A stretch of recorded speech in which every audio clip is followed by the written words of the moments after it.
다른 나는 즐거워 모두 함께해요. 남카칸드로의 배달 지금 시작해요. 사랑과 웃음이 가득한 이 시간 다름아의 지혜 속으로 빠져봐요. 닭비니 라디오 당신의 친구 즐거운 시간을 함께 보내요. 닭비니 라디오 다 같이 불러요. 우리의 행복한 시간 지금이에요.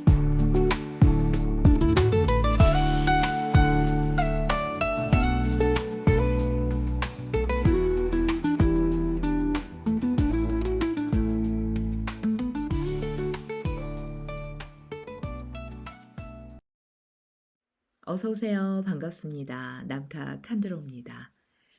오랜만이네요. 네. 오늘 아침에 아주 일찍 일어났죠. 새벽 4시부터 법문이 있어서 통역을 하고 나서 이제 목도 좀 풀리고 이미 뭐 일어나 버린 거 다시 잘 수는 없고 이렇게 또렷하고 맑은 아침 공기와 함께 녹음을 해보면 어떨까 하고 레코딩 버튼을 눌렀어요. 그러고 보니까 로종 일거 드림 꽤 오래전에 녹음을 하고 아직 궁극적인 보리심, 공성에 대한 내용이 다 끝나지가 않았네요. 오늘은 맘먹고 이 공성 부분이 조금 좀 길이가 남긴 했지만 다 읽을 예정입니다. 조금 호흡이 길겠지만 한번 같이 따라와 주시면 좋을 것 같아요. 그리고 오늘 라마글렌의 나로육법의 16주 과정이 마무리가 된 날이잖아요. 그래서 이 궁극적인 보리심의 챕터를 다 마무리하는 부분들이 또 의미가 있을 것 같다는 생각이 들고요. 또 사가다와 기간이네요.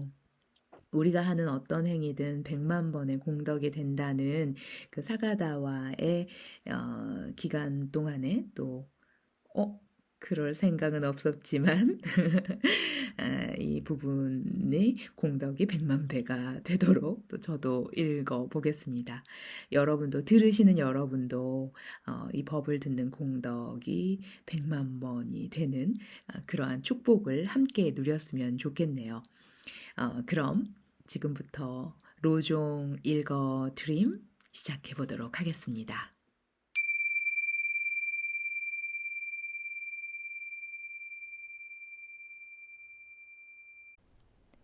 세 번째 구절. 상대는 자신의 영역 안에서 자유로워진다. 산과 들, 집, 남자, 여자 등등과 같은 외부 대상들이 다른 것들로부터 독립된 실체로 보이지만 사실 이들은 실체가 없다. 그 모든 것은 꿈에서 보는 산, 집, 사람과 같다. 이러한 외부 대상을 파악하는 나의 의식과 마음 또한 흐르는 강물처럼 끊임없이 변한다. 따라서 외부 대상인 다르마도 공하고 나도 공하다. 사실 외부 대상과 나라는 존재는 서로가 서로를 의지하여 발생한다. 지각하는 내가 없다면 외부 대상은 존재하지 않는다. 외부 대상이 없다면 그것을 지각하는 나 역시 존재하지 않는다.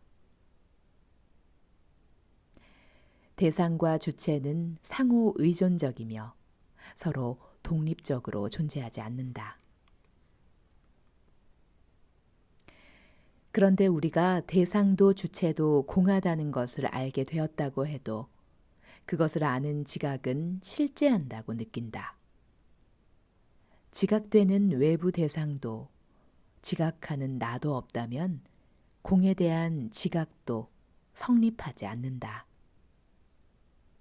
거기에 깨달아야 할 공의 지혜가 있는 것도 아니고 그것을 깨닫는 내가 있는 것도 아니며 공을 깨닫는 행위가 있는 것도 아니다. 공의 지혜도 공하고 그것을 깨닫는 나도 공하고 공을 깨닫는 행위도 공한 것이다. 다시 말해 공을 깨닫는 자도 깨달음의 대상인 공도 깨달음의 행위도 상호 의존적이다. 상대가 없을 때는 그 어떤 것도 존재하지 않는다. 그렇다면 공이란 무엇일까?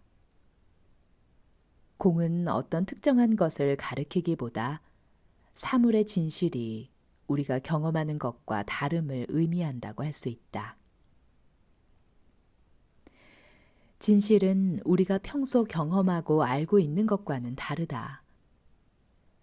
탁자를 예로 든다면 우리가 탁자로 보는 것이 북극의 에스키모에게는 불에 잘 타는 땔감으로 보일 것이고 흰개미에게는 갉아먹을 먹잇감으로 보일 것이다. 상상력이 풍부한 아이의 경우에는 그것을 우주선으로 여기며 놀지도 모른다. 우리는 자신의 개념으로서 탁자로 보기도 하고 땔감으로 보기도 하고 먹잇감 또는 우주선으로 보기도 한다. 자신의 개념을 투사하여 그것에 따라 이름을 붙인다. 그러나 실제로 이것이 보이는 방식은 정해져 있지 않다. 다시 말해 공하다. 공하다는 것은 어떤 것을 지칭하는 단어가 아니다. 모든 것은 그것이 주변의 수많은 요소들과 맺고 있는 관계망 안에서만 그 의미를 갖게 된다는 것을 뜻한다. 그런데 우리는 상상할 수 없고 표현할 수 없는 의미에 공이라는 이름을 붙이고 그것을 개념적으로 이해하려고 한다. 이렇듯 교학적으로 공을 접근하는 방식에는 위험이 따른다. 불교를 학문적으로 접근하는 학계에만 이러한 일이 일어나는 것은 아니다. 수행에 전념하는 절에서도 이러한 일이 일어난다. 지난 수세기 동안 공을 학문적으로 이해했지만 직접적으로 그것을 깨닫지 못한 스님들이 많았다. 수행에만 전념하는 스님들도 이럴진데 일반 제가자들은 어떻겠는가? 공을 직접 체험하지 못하고 개념적으로만 이해하는 경우는 더욱 많을 것이다. 10세기 인도에는 나로파라는 사람이 있었다. 그는 날란다 불교대학의 유명한 스님으로 불교 교리에 대해 모르는 것이 없는 학자로 알려져 있었다. 그러던 어느 날 더럽고 추한 떠돌이 노파가 그에게 나타나 무엇을 하고 있냐고 물었다. 그가 불교 경전을 읽고 있다고 답하자 노파는 공에 대해 설명한 경전들은 대단히 어렵다고 하는데 스님은 그것을 다 이해합니까? 라고 물었다. 나로파는 그렇다고 답했고 노파는 기쁜 듯 미소 지으며 다시 물었다. 경전에 아무리 공에 대해 잘 설명해 놓아도 그 미묘한 뜻을 미처 설명하지 못한다고 하는데 스님은 그 뜻을 아십니까? 나로빠가 그렇다고 답하자 그 노파는 갑자기 울기 시작했다. 나로빠가 그 이유를 묻자 노파는 대답했다. 지금 스님이 제게 거짓말을 했기 때문입니다. 나로빠는 그 시대의 가장 훌륭한 불교학자였지만 공을 경험적으로 깨닫지 못했던 것이다. 사실 나로빠 앞에 나타난 이 노파는 예사로운 사람이 아니었다. 그녀는 위대한 성자였다. 나로빠가 그녀에게 공을 깨닫기 위해 어떻게 하면 좋겠느냐고 묻자 그녀는 산으로 가서 띨로빠를 만나라고 조언했다. 이러한 연유로 나로빠는 띨로빠를 만나게 되었고 그의 밑에서 10년 동안 수행을 했다. 그 결과 그는 공을 개념적이 아닌 경험적으로 깨닫게 되었다. 말하자면 그제야 그는 달을 가리키는 손가락이 아닌 달 자체를 보게 된 것이다. 말은 어떤 대상을 가리키는 상징일 뿐 그 대상을 대신할 수는 없는 것이다. 사과라는 말을 안다고 해서 사과의 맛을 아는 것은 아니듯 공이라는 말을 안다고 해서 공을 깨달은 것은 아니다. 그럼에도 우리는 종종 개념적으로 이해한 공을 마치 경험적으로 깨달은 것처럼 착각한다. 나롯바처럼 당대 가장 위대한 스님마저도 그와 같은 착각에 빠졌었다. 따라서 우리는 공에 대한 책을 읽고 이해하는 데 만족해서는 안 된다. 가능한 한 훌륭한 구루를 찾아가 가까이에 앉아 그의 눈을 들여다보아야 한다. 그 어디에서 공의 지혜가 반짝이고 있는지 살펴봐야 한다. 그리고 구루의 행동도 살펴봐야 한다. 그가 어떻게 희망도 공포도 없이 어떤 매임이나 속박도 없이 행동하는지 살펴봐야 한다. 나의 한 스승은 법문하다가 심장마비가 온 것을 느끼면서도 법문을 하셨고 이후 앉아서 임종을 맞이했다. 자신의 몸도 마음도 외부 대상도 그 자체로 정해진 바가 없음을 알 때 하늘처럼 텅 빈 공의 지혜가 일어난다. 이렇게 공을 직접 경험하게 되면 우리는 모든 사물이 그 자체로 고정된 속성을 가졌다는 착각과 자아에 대한 집착에서 벗어나게 된다. 그렇게 우리는 우리 자신을 무명으로 이끌어왔던 인식론적 장애에서 벗어나게 된다. 이러한 공에 대한 지혜야말로 인식론적인 장애 없이 현실을 있는 그대로 보는 완벽한 관법이라고 할 수 있다.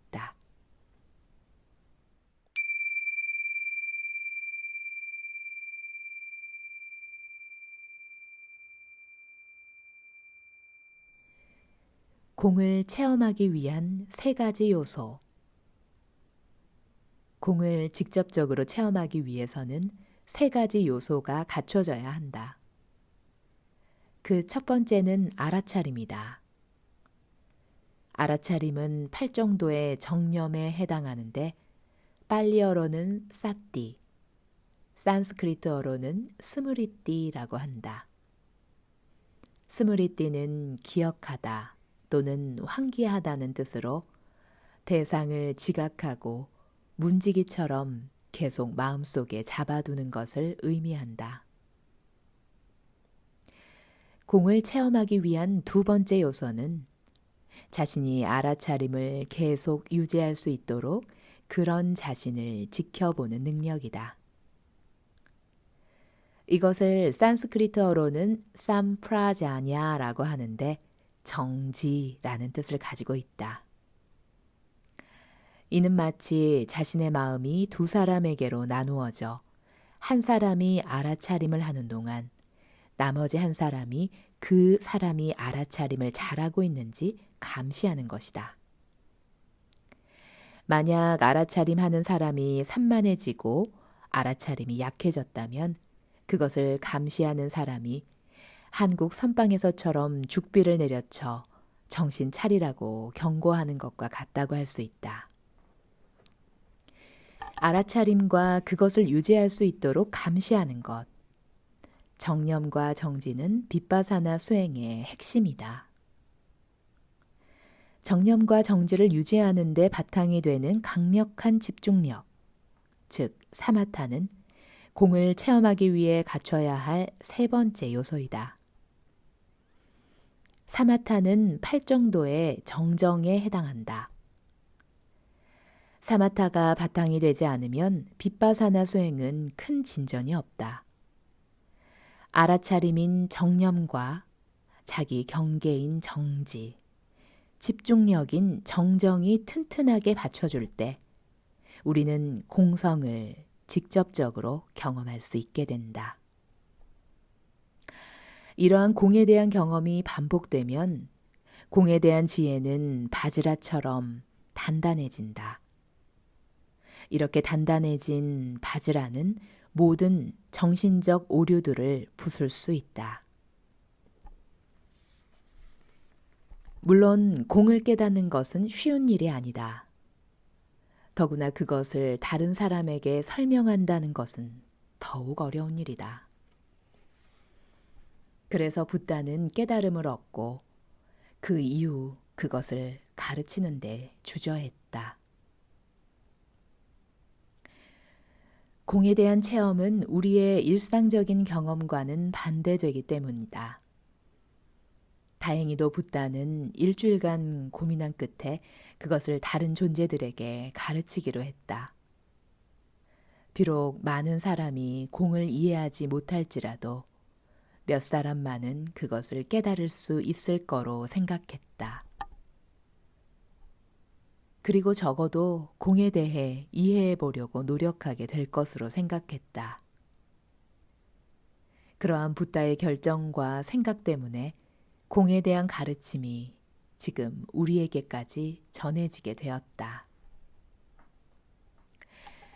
그의 가르침은 인도에서 바닷길을 타고 스리랑카, 미얀마, 남중국으로 퍼졌고 육로를 통해 티베트, 중국, 몽골, 한국으로 전해졌다.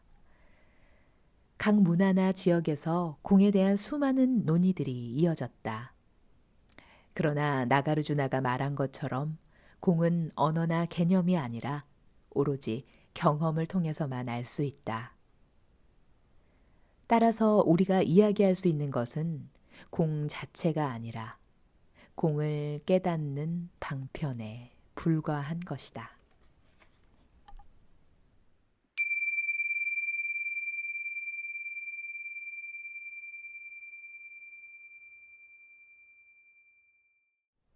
네 번째 구절. 모든 것의 바탕 안에 머물러라. 외부 대상과 마음, 공마저 공하다는 것을 숙고했다면 그 다음에는 공의 자각 속에 머무는 명상을 한다.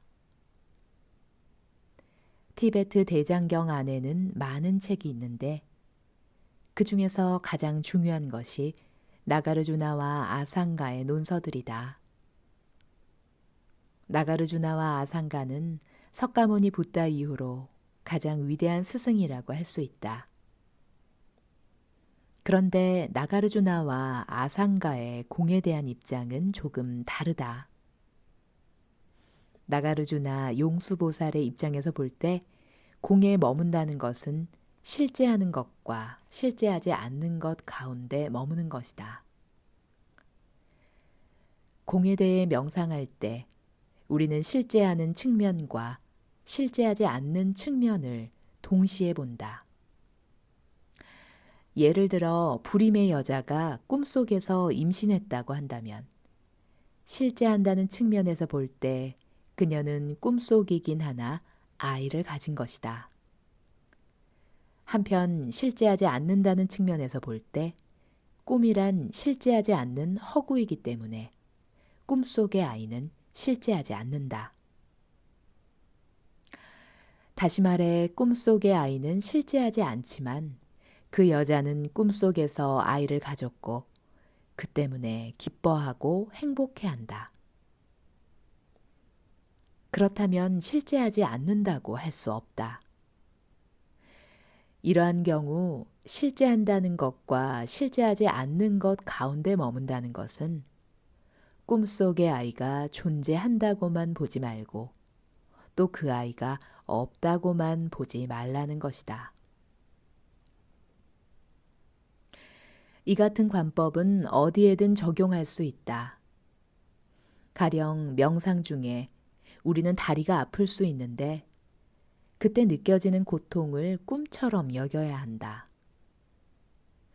그 고통을 실제한다고 보면 대단히 고통스러워지지만 그 고통이 실제하지 않는다고 보면 우리는 그 고통을 무시하게 된다. 이때 실제하는 것과 실제하지 않는 가운데 머문다는 것은 고통을 허용하지만 그것에 집착하지도 거부하지도 않는 것을 말한다. 나가르주나는 그 어떤 것도 실체가 있다고도 하지 않고 실체가 없다고도 하지 않는다. 그에게 있어 공하다는 것은 실제함과 실제하지 않음으로부터 벗어나는 것을 말하기 때문이다. 마이트레야 아상가로부터 내려오는 전통은 나가르주나와 입장이 다르다. 마이트레야 아상가의 전통은 모든 것의 실체를 부정하지만 단 한 가지만은 실체가 있다고 본다. 그것은 바로 불성, 열애장이다. 불성, 열애장은 어디에나 존재하므로 모든 것의 바탕이며 원인과 조건에서 생겨나지 않는 독립된 실체이다. 그것은 개념을 초월해 순수하며 공과 분리되지 않은 자각이라는 성격이 있다. 깨달음에 이르는 길의 핵심은 모든 것의 바탕, 알아야 안에 머무는 것이다. 이러한 공의 네 번째 구절은 광대한 보살행의 전통에서 나온 것이다. 여기서 알아야를 알아야식으로 해석하는 학자들도 있지만 그것은 공과 분리되지 않는 자각을 뜻한다. 즉 불성이나 열애장을 지칭하는 것이라 할 수 있다. 한편 유시각에서는 알아야식은 8식을 의미한다.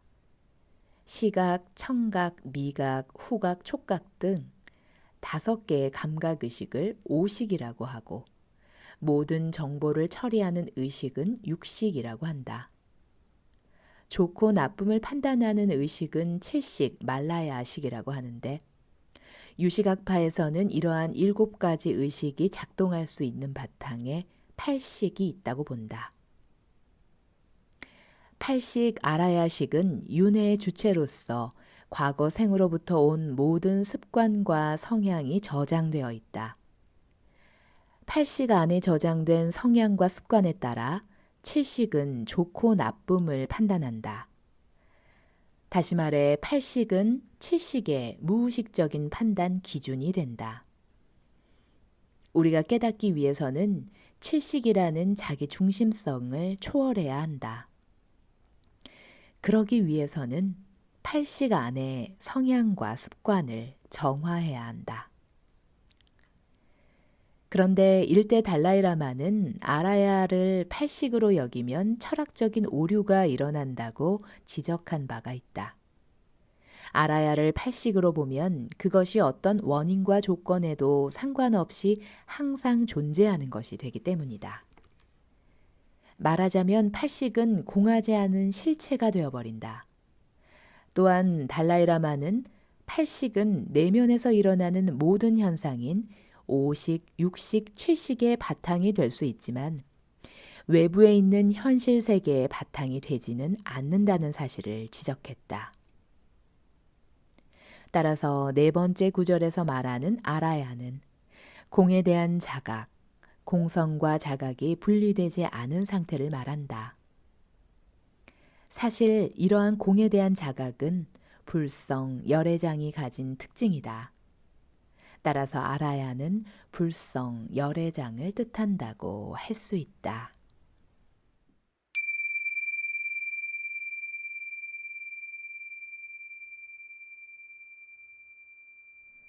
좋은 카르마의 작용.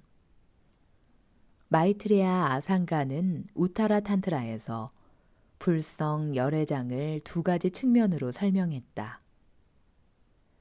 본래 가지고 있는 타고난 성품과 성장을 추구하는 힘으로 보았는데 가령 꽃씨 속에 꽃이 될 잠재성과 함께 꽃으로 피어나려는 힘이 동시에 들어있듯 불성 안에는 붓다가 될 수 있는 잠재력과 그것을 실현하게 하려는 힘이 동시에 들어있는 것이다. 본성으로서의 열애장은 궁극적인 우리 마음, 즉 마음이 가진 공한 성격을 뜻한다. 어디를 가든지 우리는 이 같은 궁극적인 본성을 가지고 다닌다. 작은 벌레에서부터 붓다까지 모두가 마음의 궁극적인 성품, 불성을 가지고 있다. 이러한 열애장을 어떻게 실현할 것인지, 그것을 어떻게 직접적으로 인식할 것인지가 깨달음의 관건이라고 할 수 있다. 본성으로서의 열애장은 변하지도 성장하지도 않는다. 그러나 그것은 모든 존재로 하여금 성장을 추구하게 만드는 힘이 있다.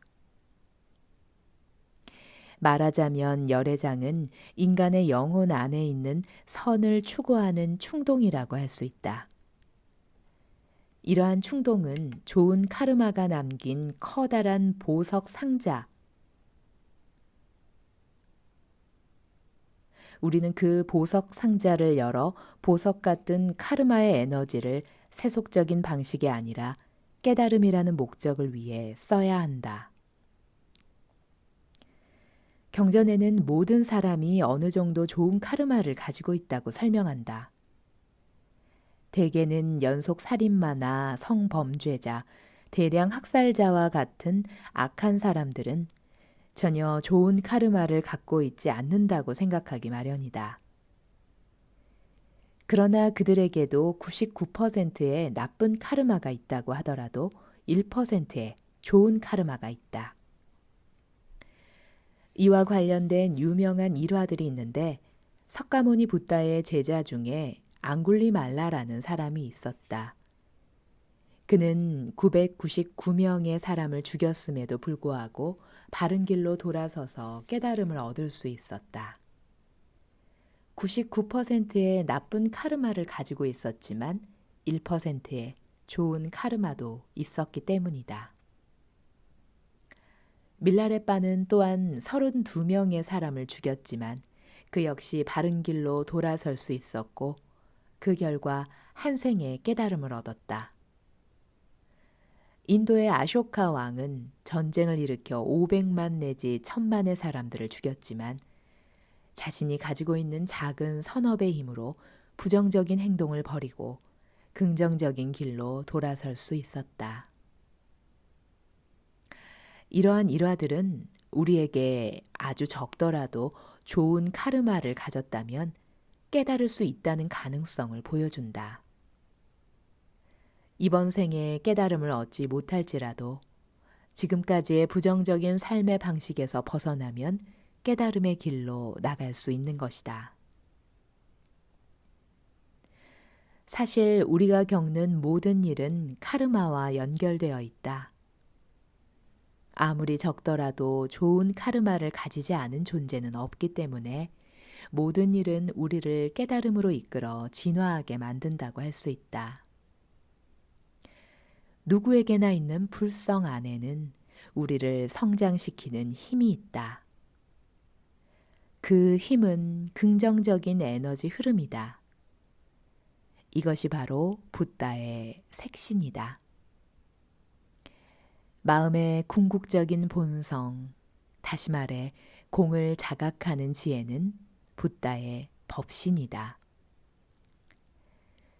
흔히 깨달음에 이르기 위해서는 방편과 지혜, 즉 에너지 수행과 지혜 수행을 함께 해야 한다고 말한다. 실제로 불성을 깨닫는 것은 지혜 수행을 통해서다. 그러나 우리를 불성으로 인도해 주는 것은 방편, 즉 에너지 수행이다. 또한 불성을 깨닫고 나서 우리가 세상에 나와 모든 존재를 도울 수 있게 만드는 것도 에너지 수행 때문이다. 에너지라는 요소가 빠진 수행은 불 꺼진 양초와 같다고 할 수 있다.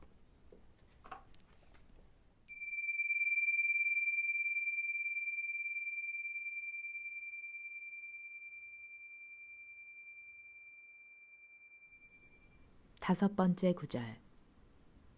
명상하지 않을 때는 환상의 존재처럼 되어라. 나가르주나는 두 가지 진리인 궁극적인 진리와 상대적인 진리에 대해 말했다. 궁극적 진리에서는 모든 것이 공하다. 명상 중에는 이러한 절대적 진리를 경험하게 된다. 그러나 명상이 끝나면 또 다른 현실과 마주하게 된다. 우리 앞에는 너무 단단하고 고정되어 좀처럼 변할 것 같지 않은 세상이 펼쳐진다.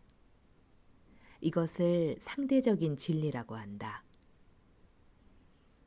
나가르주나가 말하는 중도란 이 두 가지 진리를 통합적인 관점에서 바라보는 것이다. 우리의 일상생활에서 일상적인 현실인 상대적 진리에 공에 대한 관점을 가져와야 한다. 일상생활에서 단단하고 좀처럼 변할 것 같지 않은 형태를 보지만 그것이 근본적으로는 공하다는 것을 알아야 한다. 동시에 아무것도 정해진 바 없는 공한 현실이 왜 우리에게 특정한 형태로 보이는지를 알아야 한다. 앞서 설명했듯 우리가 어떤 행동, 카르마를 하면 의식의 연속체, 마음의 흐름에 인상인 삼스카라가 남는다.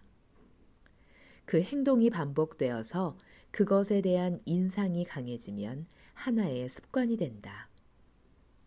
이러한 습관을 훈습이라고 하는데 이 훈습이 강해지면 하나의 사고 패턴 혹은 개념을 띠게 된다. 그것을 상이라고 한다. 우리는 정해진 바 없는 공한 현실에 이러한 사고 패턴, 개념을 투사한다. 말하자면 우리는 세상을 보는 것이 아니라 세상에 투사된 자신의 사고 패턴과 개념을 보는 것이다. 상대적인 진리에 해당하는 일상 현실을 살아가기 위해서는 이렇게 자신의 과거 행동에서 생긴 결과들이 무엇인지, 다시 말해 습관에 의해 만들어진 개념과 이미지들이 무엇인지를 알아야 한다. 우리는 절대적 진리인 공성을 존중하는 만큼 상대적 진리인 인과와 연기를 무시해서는 안 된다. 일대 달라이라마는 자신의 로종 마음훈련 주석서에서 다음과 같이 말씀하셨다. 명상 중에 아닌 일상생활에서는 허구의 세상에 사는 허구의 존재처럼 되어라. 기쁨과 고통은 꿈속의 춤이다. 우리 눈앞에 보이는 모든 형태는 마법사가 만든 신기루이다. 우리에게 들리는 모든 소리는 동굴에서 메아리 치는 자신의 목소리에 불과하다. 이것을 진짜로 여겨서 움켜쥐려고 하는 사람은 철없는 어린아이에 불과하다. 우리는 거울에 비친 자신의 얼굴을 보지만 그것은 진정한 자신의 얼굴이 아니라 환영에 지나지 않는다. 우리는 명상할 때만 아니라 일상생활에서도 공에 대해 수행해야 한다. 공에 대해 명상할 때 우리는 텅 빈 하늘 같은 마음가짐을 가져야 한다. 오고 가는 생각들은 하늘에 떠다니는 구름에 불과하다. 공이야말로 태어나지 않은 마음의 본성이다. 실제로 마음은 시작도 없고 끝도 없이 영원히 흐르는 강물과 같다. 강물은 시작을 알 수 없다. 또한 그 끝이 어디인지도 알 수 없다. 강물은 바다로 들어가 구름이 된다. 그리고 비가 되어 다시 땅으로 돌아온다. 우리는 마음이 안에 있다고 말할 수 없다. 그렇다고 마음이 밖에 있다고도 말할 수 없다. 만약 마음이 안에 있다고 말한다면 우리가 나무, 구름 등을 경험할 때 마음이 우리 바깥에 있는 세상으로 확장된다고 보아야 한다. 명상하지 않을 때도 우리는 공에 대한 수행을 계속해야 한다. 일상생활에서 공에 대해 수행하는 것은 자신을 비롯한 모든 것을 꿈처럼 여기는 것이다.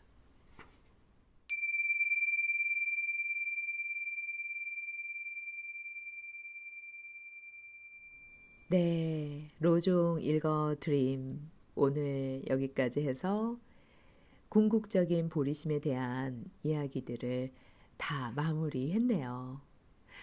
로종 읽어 드림이라고 하는 그 말도 사실은 그러한 의미를 넣었어요.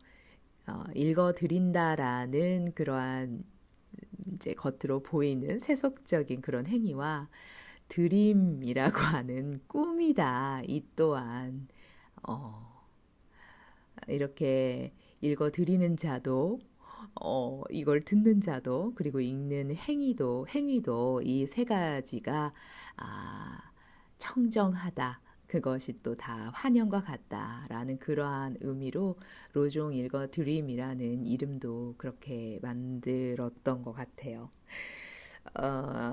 명상할 때뿐만 아니라 일상생활에서 그것을 어떻게 가져갈 수 있는가, 그것을 어떻게 통합할 수 있는가, 그것이 바로 이 수행자들의 숙제가 아닐까 하는 생각이 듭니다. 오늘도 한번 일상생활 속에서 그러한 공성적인 관점과 그러나 내가 앞에 일어나는 것들에 대해서 또 즉각적으로 내가 할 것들이나 뭐 이런 부분들도 또 잘 해내면서 함께 가져갈 수 있는 시간이 됐으면 좋겠습니다. 아침 일찍 일어났죠. 오늘은 식세션 구루 요가가 아니죠. 아직도 잠이 덜 깼네요. 나로 육법 라마님 티칭 16주가 마무리되는 날이고요. 그러면서 궁극적인 보리심 읽는 챕터도 마무리했습니다. 다음 시간에는요. 상대적인 보리심 수행하기로 넘어가겠네요.